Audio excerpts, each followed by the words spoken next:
꿈의 무대인가? 제작진이 설계한 잔혹한 각본인가? 무명전설 9회가 방영 직후 공정성 논란에 거대한 소용돌이에 휘말렸다.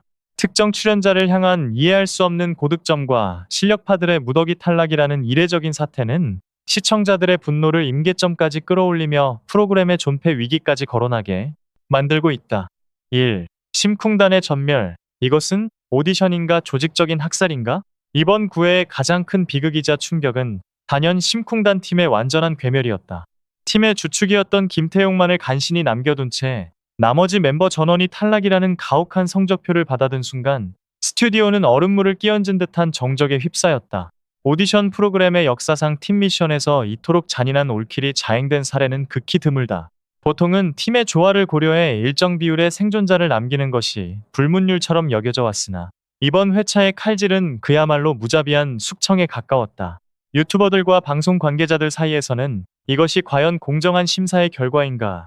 아니면 특정 서사를 만들기 위해 방해되는 팀을 통째로 밀어내기 위한 의도적인 배치가 아니냐는 의구심이 빗발치고 있다. 탄탄한 실력과 끈끈한 결속력으로 강력한 팬덤을 구축해온 멤버들이 한순간에 무대 뒤편으로 사라지는 모습은 시청자들에게 단순한 아쉬움을 넘어선 공포와 배신감을 안겨주었다. 과연 이들의 탈락이 오롯이 실력의 부족이었는지 아니면 프로그램의 시청률을 위한 자극적인 희생양이었는지에 대한 날선 비판이 거세지고 있다. 한 네티즌은 실력이 있어도 제작진의 픽이 아니면 죽는 무대라며 강하게 냉소했다. 이창민의 하얀 밤, 기술의 승리인가, 점수 인플레이션의 폐해인가? 논란의 뜨거운 감자는 단연 가수 이창민이었다. 개인 가창력 경연에서 그는 소화하기 까다롭기로 정평이 난 곡 하얀 밤을 선택하며 정면 승부를 걸었다. 하지만 무대가 끝난 후 안방극장의 반응은 예상외로 싸늘했다. 이창민 특유의 가창력은 인정하지만 감정 전달의 측면에서 지나치게 과하다 TMI, 담백함이 사라진 감정의 과잉이라는 혹평이 쏟아졌다. 가사의 이면에 담긴 고독보다는 기술적인 기교와 고음의 과시가 앞섰다는 분석이 지배적이었다. 예술적 절제미가 결여된 무대라는 대중의 냉정한 평가에도 불구하고 심사위원석에서 도출된 점수는 경악을 금치 못하게 했다. 940점.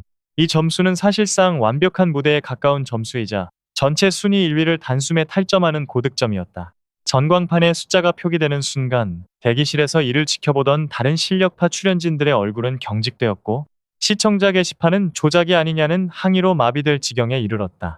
실력에 비해 터무니없이 부풀려진 점수는 제작진의 노골적인 편애 혹은 심사위원들의 특정 가수에 대한 맹목적 밀어주기가 아니냐는 의혹을 사기에 충분했다. 시청자들은 우리가 들은 노래와 심사위원이 들은 노래가 물리적으로 다른 것이냐며 점수 산정 기준의 공개를 강력히 요구하고 있다.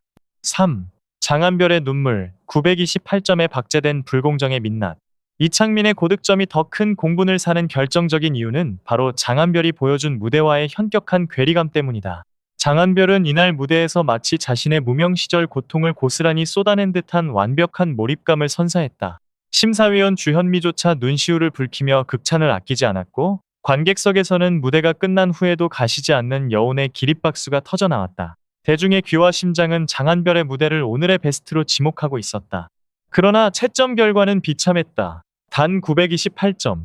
이창민의 무대보다 훨씬 더 깊은 울림과 음악적 완성도를 보여주었음에도 불구하고 수치상으로는 12점이나 뒤처지는 이해할 수 없는 결과가 나온 것이다. 네티즌들은 이를 두고 장한별이 이창민의 2위를 더욱 극적으로 만들기 위한 들러리로 철저히 이용당했다며 분노의 목소리를 높이고 있다. 실력이 점수로 치환되지 않는 불투명한 시스템. 이것이 과연 무명의 서러움을 달래주겠다는 무명전설이 표방하는 가치인가에 대한 근본적인 의문이 제기되고 있다. 장한별의 928점은 한국 오디션 역사상 가장 값싼 점수로 기록될 전망이다. 4. 1점 차의 기적. 하루가 쏘아 올린 정의의 반격. 편파 판정의 짙은 그림자 속에서도 희망의 빛은 존재했다. 이창민의 독주를 막아선 것은 바로 출연자 하루였다. 그는 모든 논란을 잠재울 만큼의 압도적인 퍼포먼스로 941점을 기록하며 단 1점 차이로 이창민을 왕좌에서 끌어내리고 정상에 등극했다. 하루의 무대는 단순히 테크닉의 화려함을 넘어 인간의 본질적인 슬픔을 어루만지는 진정성이 있었다. 특히 하루의 등 뒤에는 어머니를 여챈 아픔이라는 가슴 아픈 서사가 있었다. 어머니의 유지를 받들어 무대 위에 선 그의 진심은 차가운 심사위원들의 마음조차 움직이게 만들었다. 과거 아침마당 출연 당시부터 차곡차곡 쌓아온 견고한 대중적 인지도와 투표 화력은 그가 왜 이 프로그램의 가장 유력한 우승 후보인지를 다시 한번 입증했다.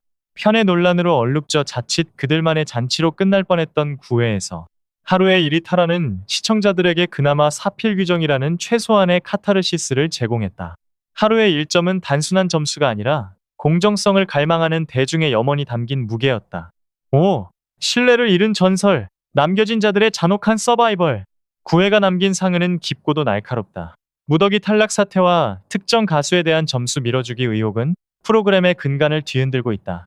유튜버와 대중문화 평론가들은 현재의 팀 구성과 편향된 점수 추이를 근거로 이미 우승자는 정해져 있는 것이 아니냐는 냉소적인 분석을 내놓고 있다. 하지만 분명한 사실은 지금과 같이 대중의 상식을 벗어난 심사 기준이 지속된다면 무명전설은 새로운 스타를 발굴하는 전설의 장이 아닌 조작과 편애의 기록으로 역사에 남게 될 것이라는 점이다. 제작진은 지금이라도 네티즌들의 폭발적인 분노를 겸허히 수용하고 남은 라운드에서 투명한 심사 기준과 공정성을 회복하기 위한 특단의 조치를 취해야 한다. 탈락의 고배를 마신 실력자들의 눈물과 생존했지만 편애라는 꼬리표를 달게 된 자들의 불안한 미소가 교차하는 가운데 다음 라운드를 향한 시청자들의 시선은 기대보다 차가운 감시의 눈초리로 바뀌고 있다. 결국 무명전설 9회는 오디션 프로그램이 절대 넘지 말아야 할 공정성이라는 선을 건드렸다. 시청자는 더 이상 제작진이 짜놓은 판에 놀아나는 수동적인 관객이 아니다. 숫자로 박제된 순위보다 무대 위에서 흐르는 땀방울과 진심을 먼저 읽어내는 대중의 매서운 눈이 살아있는 한 이번 9회를 둘러싼 논란의 불씨는 쉽게 꺼지지 않을 것이다.